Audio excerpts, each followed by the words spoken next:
pas l'heure de regarder les Oscars, mais bien sûr, voilà. Imhotep à tous et à toutes fans de cinéma, c'est Alexis et bienvenue dans la vidéo des prédictions / pronostics pour la cérémonie des Oscars 2025. Parce que oui, a été dévoilé les nominations pour cette soirée qui va se dérouler le lundi 3 mars prochain, retransmis en clair et en direct de 1h à 4h du matin heure française sur Disney+. Et oui, il va falloir prendre un abonnement cette année les gens, parce que oui, étrangement, voilà, la cérémonie ne sera pas diffusée sur Canal+ cette année, mais bien sur Disney+, vous trompez pas. Et donc ça va être une formidable nuit blanche, on va s'amuser, se détendre et rager un tout petit peu devant les gagnants qui ne méritent rien, voilà, parce que on va y revenir, mais on a pas mal de films dans cette sélection très bons, mais il y a énormément d'oubliés aussi qui font assez chier du cul. Et aussi, vu que je connais aucun film des catégories meilleur court-métrage documentaire, meilleur court-métrage de fiction, meilleur court-métrage d'animation et meilleur film documentaire, je les retire, il va donc rester 19 catégories. Voilà, on est prêt, je crois que c'est parti pour les prédictions de la 97e cérémonie des Oscars générique. Oh, wow! It's not that we don't have time for long speeches, it's that we don't have time for boring speeches. The Academy said they didn't have enough money for an opening number. I'm going to do one anyway. See? Acting. It's golden time, everybody. Should we give out some Oscars? Et on va commencer par les Oscars techniques, mais je vous préviens, je vais pas citer tous les noms des gens parce que de 1, ça va prendre trop de temps, et de 2, je ne suis pas bilingue, je risque d'écorcher les 3/4 des noms. Donc allez, on y va, let's go. Sont nommés pour l'Oscar des meilleurs maquillages et coiffures, A Different Man, Emilia Perez, Nosferatu, The Substance et Wicked. Donc, on a la prothèse de Sebastian Stan dans A Different Man, les maquillages des actrices dans Emilia Perez et Wicked, donc ça, on peut virer, je pense. Nosferatu et le maquillage de fou de Bill Skarsgård pour le comte Orlok, et puis The Substance avec toutes les transformations du corps de Demi Moore en mode body horror. Perso, j'aurais remplacé Emilia Perez et Wicked par Long Legs pour le maquillage de Nicolas Cage, Priscilla de Sofia Coppola avec Kelly Spenny et les différentes coiffures de Priscilla Presley, et peut-être que j'aurais aussi mis The Apprentice pour Sebastian Stan grimé en Donald Trump. Et les plus belles années de notre vie, hein, le film de Robert Zemeckis qui tient sur un seul plan fixe dans le coin d'une pièce et qui change au fur et à mesure du temps, et donc, il faut réussir à rajeunir et vieillir les acteurs par IA ou par maquillage. Pour moi, ça va se fight entre Nosferatu et The Substance, et je pense que ce sera The Substance, parce que voilà, il y a un travail de fou sur les prothèses des personnages, et les thématiques du film rentrent aussi en jeu dans cette catégorie, donc oui, je suis sûr de ce prix. Sont nommés pour l'Oscar des meilleurs costumes, Un Parfait Inconnu, Conclave, Gladiator 2, Nosferatu et Wicked. On va pouvoir zapper les costumes des New-Yorkais des années 60, j'aime beaucoup les habits des cardinaux dans Conclave et le travail esthétique qui est fait avec. Gladiator 2 a énormément de costumes roumains de toutes sortes et beaucoup de figurants à habiller. Il y a Nosferatu et ses costumes britanniques romains des années 1830, et il y a Wicked dont les costumes sont fortement calqués sur la comédie musicale et les différentes formes de l'histoire du magicien d'Oz. On peut voir qu'il n'y a pas d'une deux, et il n'y a ni les costumes de Furiosa, je pense à celui de Dementus par exemple, ni les costumes de Priscilla ou ceux de Megalopolis, et les plus belles années de notre vie, hein, le film de Robert Zemeckis qui tient sur un seul plan fixe dans le coin d'une pièce et qui change au fur et à mesure du temps, et donc les vêtements changent au fur et à mesure des époques. Mais je pense que ce sera Wicked qui remportera le prix parce que Wicked, les magiciennes d'Oz, voilà.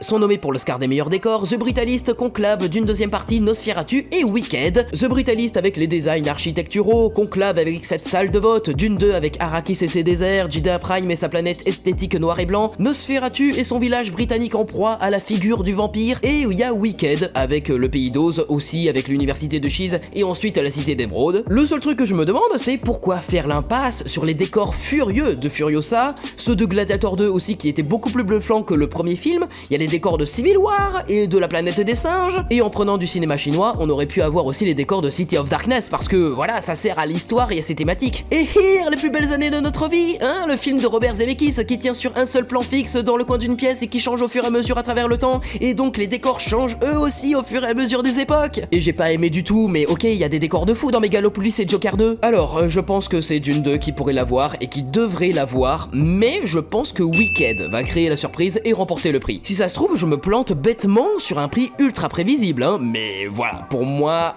ça sera Wicked. Sont nommés pour l'Oscar des meilleurs effets visuels, Alien Romulus, Better Man d'une deuxième partie, La planète des singes, le nouveau royaume et Wicked. Alors, les aliens, un singe en CGI, un univers de SF, encore des singes en CGI et des magiciennes qui défient les lois de la gravité. En vrai, il y aurait eu match s'il y avait eu les effets visuels de Furiosa, de Civil War, peut-être même aussi de Megalopolis, de Love Lies Bleeding, de Deadpool and Wolverine. On aurait pu mettre aussi ceux de Mufasa le Royaume, voilà. Bon, d'accord, je l'ai trouvé un peu plus moche que le premier, mais au moins les animaux avaient de meilleurs visages expressifs. Et puis Ils auraient pu mettre aussi The Fall Guy, qui est un hommage au métier de cascadeur et des effets sur plateau. Et Here, les plus belles années de notre vie, hein, le film de Robert Zemeckis qui tient sur un seul plan fixe dans le coin d'une pièce et qui change au fur et à mesure. Et bah là, je parle des visages rajeunis avec IA ou même des séquences de dino. De toute manière, c'est Dune 2 qui va l'avoir. Voilà, c'est comme ça, j'en suis ravi, point. Sont nommés pour l'Oscar de la meilleure photographie, Lol Colley pour The Brutalist, Greg Fraser pour Dune deuxième partie, Jaren Blaschke pour Nosferatu, Paul Guillaume pour Emilia Pérez et Ed Lachman pour Maria. Alors, beaucoup de gens, dont je ne fais pas partie, vont s'enjailler sur la photo de The Brutalist, moi non, voilà. Greg Fraser, je pense qu'il l'aura pas, voilà, au même titre que le gars d'Emilia Pérez. Pour moi, ça va se jouer entre la photographie léchée de Nosferatu, qui rend hommage à l'expressionnisme allemand gothique, et Maria, parce que j'aime beaucoup la photo millimétrée des films de Pablo Larraín. Et j'espère de tout cœur que ce sera la photo de Nosferatu, parce que ce serait mérité, franchement, et voilà, je pense qu'il l'aura pas, mais je croise les doigts pour sa victoire. Dommage que l'Académie n'ait pas retenu la photo de Furiosa, de Megalopolis, les grands angles de Civil War, les plans de fou furieux dans Challengers, putain ça me fait chier ça aussi, et aussi les plans de The Substance, voilà, et tout le travail esthétique du rouge et du blanc sur Conclave, ou encore le travail de la colorimétrie et des cadrages de Love Lies Bleeding, et Here, les plus belles années de notre vie, hein, le film de Robert Zemeckis qui tient sur un seul plan fixe dans le coin d'une pièce et qui change au fur et à mesure, sont nommés pour l'Oscar du meilleur montage. Sean Baker pour Anora, David Jankso pour The Brutalist, Nick Emerson pour Conclave, Juliette Welfing pour Emilia Pérez et Myron Kerstein pour Wicked. Pas de Furiosa, pas de The Substance, pas de The Apprentice, pas de Challengers et son montage non linéaire de fou. Et Here, les plus belles années de notre vie, hein, le film de Robert Zemeckis qui tient sur un seul plan fixe dans le coin d'une pièce et qui change au fur et à mesure à travers le temps, et donc le concept dépend justement du montage.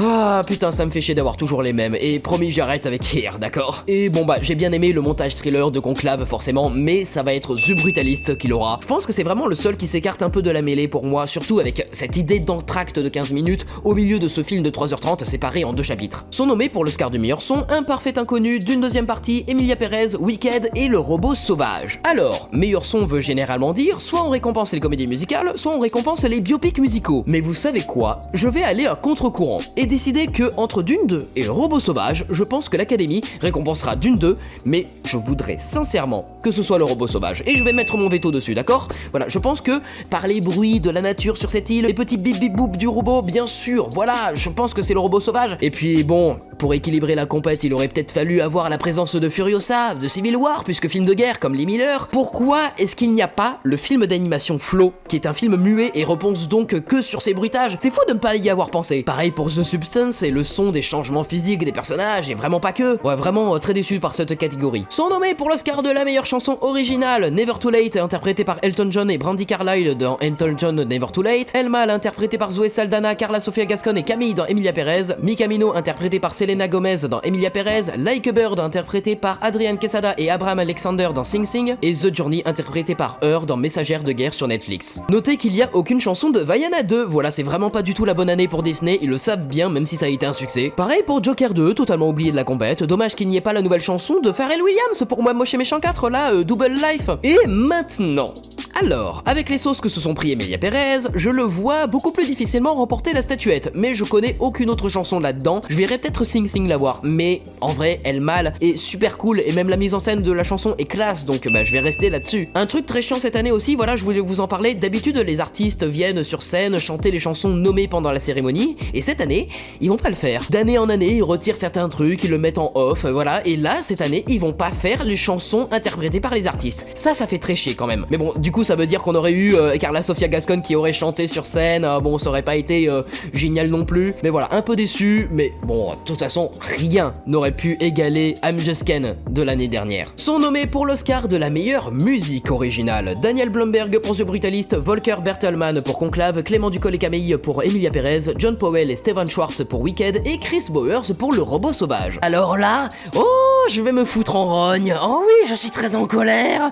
Non, parce que vous avez préféré mettre Wicked, dont la BO ne tient entièrement que sur les chansons de la comédie musicale, plutôt que la BO de Challengers, de Trent Reznor et de Atticus Ross. Je vais péter un plomb, y a aucune excuse. C'est pas comme l'absence de la BO de Dune 2, parce que oui, là, en fait, c'est dû à un des règlements des Oscars. En gros, il faut qu'un certain pourcentage de la BO de la suite ne soit pas réutilisé du précédent film, voilà. Donc là, c'est un peu le cas. Donc voilà, je comprends l'absence de Dune 2, mais l'absence de Challengers, putain, le film a été snobé de fou furieux alors que c'est mon film préféré de l'année dernière.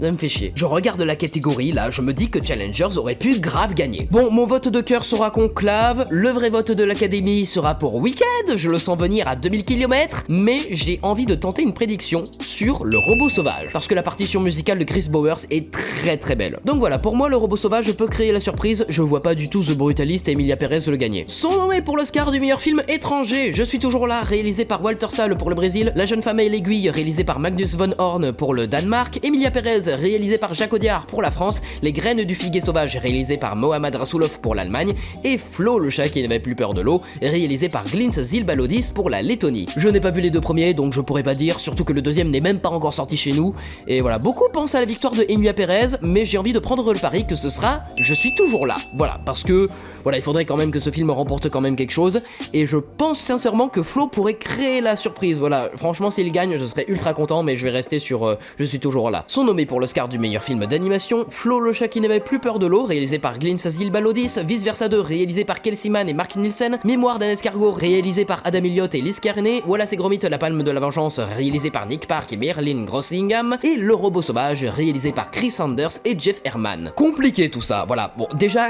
je demande quelques secondes de silence à la mémoire des films oubliés qui sont Transformers le commencement, Le royaume des abysses, Kung Fu Panda 4 et Moi moche et méchant 4, même si bon, c'est pas ouf du tout. Et maintenant, on va pouvoir virer tranquille Vice Versa 2 et Wallace et Gromit, voilà. J'aime énormément Le robot sauvage et Flo, et j'ai adoré Mémoire d'un escargot qui est actuellement top 1 de mon année 2025. En vrai, je vais suivre mon cœur et voter pour Le robot sauvage. Je vais prier pour sa victoire, mais en vrai, Flo a des chances de remporter ça. Sont nommés pour l'Oscar du meilleur scénario adapté, Un parfait inconnu écrit par James Mangold et Jay Cox, Conclave écrit par Peter Strogan, Emilia Pérez écrit par Jacques Audiard, Thomas Bidegain, Léa Misius et Nicolas Vecchi, Nickel Boys écrit par Ramel Ross et Jocelyn Barnes, et Sing Sing écrit par Clint Bentley. Le Golden Globes 2025 du meilleur scénario a été remporté par Conclave face à Emilia Pérez. J'estime que si ce n'est pas Sing Sing, je pense que ce serait Conclave, voilà, qui est franchement l'un des meilleurs films de 2024, et voilà, je veux pas le voir repartir bredouille. Sont nommés pour l'Oscar du meilleur scénario original, Anora écrit par Sean Baker, The Brutalist écrit par Brady Corbett et Mona Fastiold, A Will Pain écrit par Jesse Eisenberg, 5 septembre écrit par Moritz Binder, Tom Effelbaum et Alex David, et The Substance écrit par Coralie Farja. Anora a remporté la Palme d'Or du Festival de Cannes 2024, The Substance a remporté le prix du meilleur scénario original du Festival de Cannes 2024. Bon, ça va se jouer entre les deux, voilà, et je pense qu'on peut avoir une petite surprise avec A Real Pain, mais je vois surtout The Substance remporter ce prix. Ça peut parler grandement aux stars de Hollywood plutôt que les travailleuses du sexe marginalisées. Et c'est parti pour les acteurs, on se redresse un tout petit peu, on s'étire parce que ça va être chaud. Sont nommés pour l'Oscar de la meilleure actrice dans un second rôle, Monica Barbaro dans Un parfait inconnu, Ariana Grande dans Wicked, Felicity Jones dans The Brutalist, Isabella Rossellini dans Conclave et Zoé Saldana dans Emilia Pérez. Alors, pourquoi ?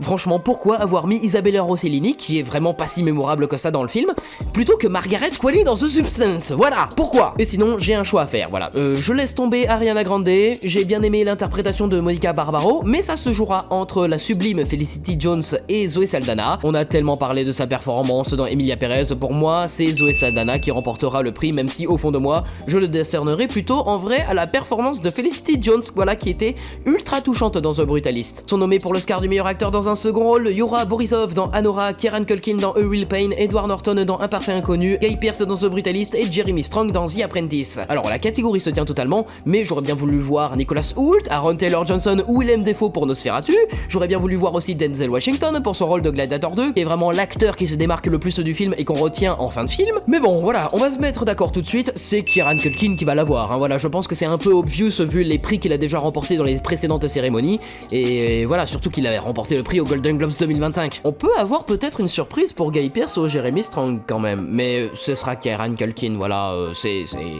c'est déjà acté. Pour moi, en tout cas. Sont nommés pour l'Oscar de la meilleure actrice Cynthia Erivo dans Wicked, Carla Sofia Gascon dans Emilia Pérez, Mickey Madison dans Anora, Demi Moore dans The Substance et Fernanda Torres dans Je suis toujours là.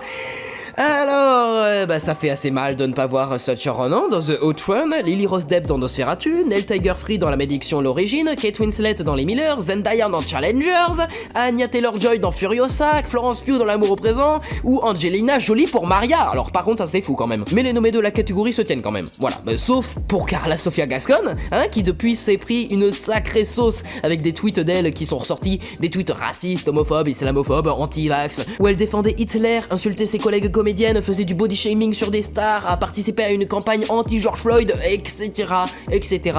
On est revenu dessus dans un dernier hebdo-ciné, allez voir. Bref, ce ne sera pas elle, voilà. Elle va être cancel, écartée de la compétition à juste titre, donc ça va se jouer pour moi entre Fernanda Torres pour son rôle, et parce que aussi elle a subi quand même pas mal d'insultes de la part de Carla Sofia Gascon, donc ce serait en mode ouais, on va te récompenser parce que voilà, t'as quand même souffert un peu pendant la promo du film. Et ça va se jouer aussi entre Demi Moore, parce que elle est juste parfaite dans The Substance, et aussi Mackie Madison, que j'ai adoré dans Anora. Et puis Cynthia Erivo, ouais, elle pourrait l'avoir pour Wicked, parce que y a Laura qui plane sur Wicked aux États-Unis, parce que c'est ultra connu, ça fait partie de la pop culture états-unienne, donc voilà.